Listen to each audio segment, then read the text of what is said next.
Patuloy na pinag-uusapan ngayon ang paparating na bakbakan ni Saul Canelo Alvarez at Terence Bud Crawford. At eto nga ang ikinukonsidera na Fight of the Year ngayong 2025 at Fight for the Ages para sa mga boxing fans sa buong mundo. Ngunit para sa ilang boxing personalities at mga former world boxing champions, magiging one-sided affair lamang ang laban dahil sa napakalaking weight discrepancy sa timbang ng dalawang boksingero. At ayon sa mga ulat ng mga boxing media outlets sa Amerika, mismo ang kampo ni Terence Crawford ang nag-uudyok ng negosasyon para lang matuloy ang laban, na para bang handa nilang sungkitin ang buwan at mga bituin, matuloy lang ang laban sa September 13.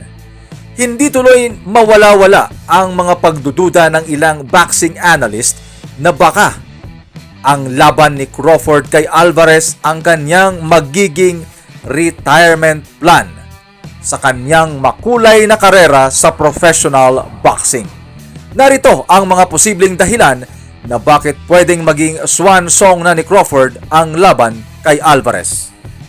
Una, si Terence Crawford ay 37 years old na sa ngayon at halos maging 38 years old na ito sa araw mismo ng pakikipagtunggali nito kay Alvarez sa Setyembre.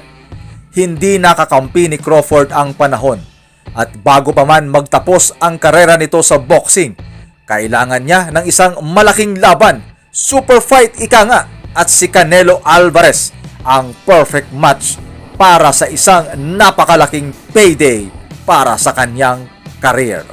Pangalawa, nothing to lose si Terence Crawford sa laban na ito. Ayon pa kay Timothy Bradley na former world champion at ngayon ay boxing analyst, malaking mismatch ang laban na ito. Matagal na panahon na din na naghahari si Canelo Alvarez sa super middleweight division at minsan na din itong naging kampiyon sa light heavyweight class o 175 pounds. Bagay na silang ayunan ni Iron Mike Tyson na sobrang laki at higit na mas malakas si Alvarez kumpara kay Crawford. Kapag nanalo si Crawford, ito na marahil ang pinakamalaking upset win sa kasaysayan ng boxing.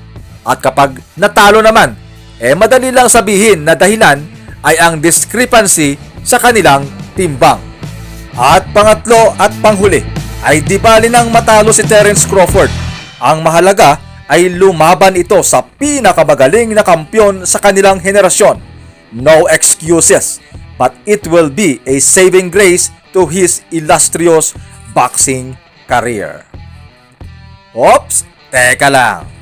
Para sa mga fans ni Terence Crawford, sang-ayon ba kayo na dihado ang pambato ninyo? Comment down below na kayo para sa inyong mga reaksyon at opinyon.